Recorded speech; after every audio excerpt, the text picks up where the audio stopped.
Howdy y'all, Stock Warden here, back with another video. In today's video we're looking over Palantir Technologies.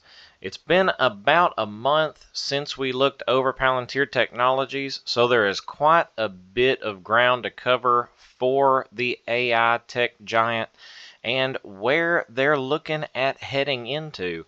So the last time that we had looked at Palantir was back on June the 26th. So we ended up putting a set of resistance lines where we had a top resistance at about 141 a share. We'll go ahead and bridge that straight across from where we are right now. Then we had a low resistance line that we had set at about 126 a share. Go ahead and bridge that over as well. So it's been staying within this line for the most part over the past month, given it has been kind of touch and go underneath, but you can still see that there is still more peak and valleys from the bottom and tops of candles for me to still stand strong on holding for this specific resistance line here, even though this is more of a midline than the bottom line down here, which you're looking more into the $110 a share range. But we can mainly just focus on these two parameters for where the stock should be heading into here over the next week. So Palantir's stock is in focus after a huge busy stretch of partnerships and also analyst activity. So and this has been over the course of the past few weeks, just having a string of strategic partnership announcements and this just big wave of analyst activity where it's just been steadily building up Palantir. Not really enough in one go to make a full video on, so then now I can actually bring all of it to one full length video.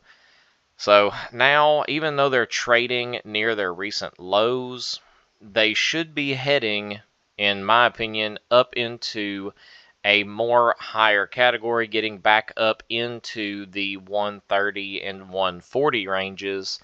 So because they have partnered with NVIDIA Corporation, which that's not really new, but they have announced a strategic initiative to deliver a intelligent engine for running NVIDIA AI and Nemotron open models in sovereign environments, with a focus on U.S. government agencies and critical infrastructure. So the offering combines NVIDIA's AI platform with Palantir's AIP, Ontology, Foundry, and Apollo products, enabling government agencies to deploy the models in classified and air-gapped environments while continually improving them based on mission-specific feedback. So that was just one for NVIDIA. Then they also have another one separately. Palantir announced an expansion of its partnership with Surf Air Mobility, committing additional engineering and go-to-market resources to accelerate the development and commercial release of Surf OS, including Operator OS, Owner OS, and Surfer OS enterprise solutions. So this expanded partnership is going to build on the successful commercial launch of Broker OS and a recent multi-million-dollar contract with Wheels Up to serve as the launch customer for Enterprise Broker OS. So, and you can check out Smurf Air Mobility with the ticker SRFM as well. So then we'll kind of get into their analysis consensus. So they have a pretty much across the board, you have D.A. Davidson has now upgraded to a buy rating with a price target of 175.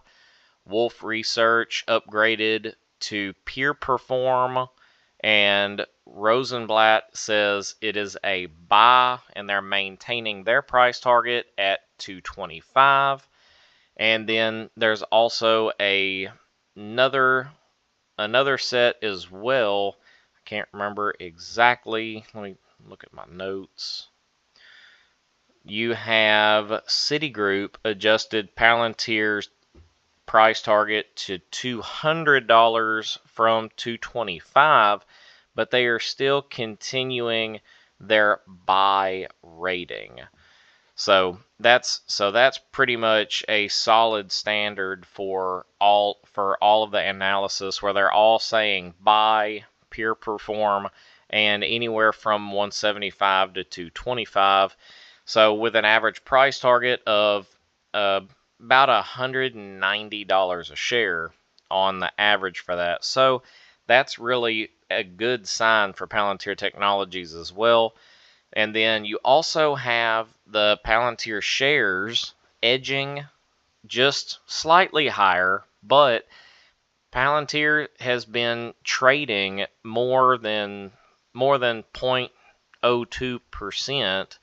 So, and with that being said, that means that that's where their stock shares are being bought and transferring more into a long-term instead of a short-term stock. So the more shares that you have in a long hold standing instead of a short held stock share, then it definitely helps and boosts the actual stock price of the company as well. So that, and then obviously Palantir, as far as some of their key statistics, kind of come over here to the side. You can see that their volume is still way high, over 21 million. Their average volume is still roughly about 40.45 million, but that's the 30-day average volume. So they've been typically staying within the 40 million range, but they have been steadily marking their way up, where they're almost to 40.5 million just over the past few months. So, and then obviously their market cap is getting ever so close to $300 billion, and all of their earnings reports have always been beating the estimates time and time again. I mean, ever since I started this channel and started covering Palantir, there has not been a time when Palantir did not either meet or beat the earnings report, or at least the estimates. And I don't see that being any different come August 3rd, whenever their earning report comes out for Q2 of 26. So with all that being said, that is everything that I have for Palantir Technologies. Hopefully y'all enjoyed the video and was able to kind of get a little bit better of an idea of what's going on with Palantir, and hopefully the direction that their stock is going to start heading into, because we are about a 20% slump from our 52-week high whenever Palantir finally hit roughly $200 a share. So it's a little bit of a slide, but in the end, we're still looking pretty good. So all that being said, don't forget to like, comment, and subscribe. This is the Stock Warden, riding off. See y'all come back now, you hear?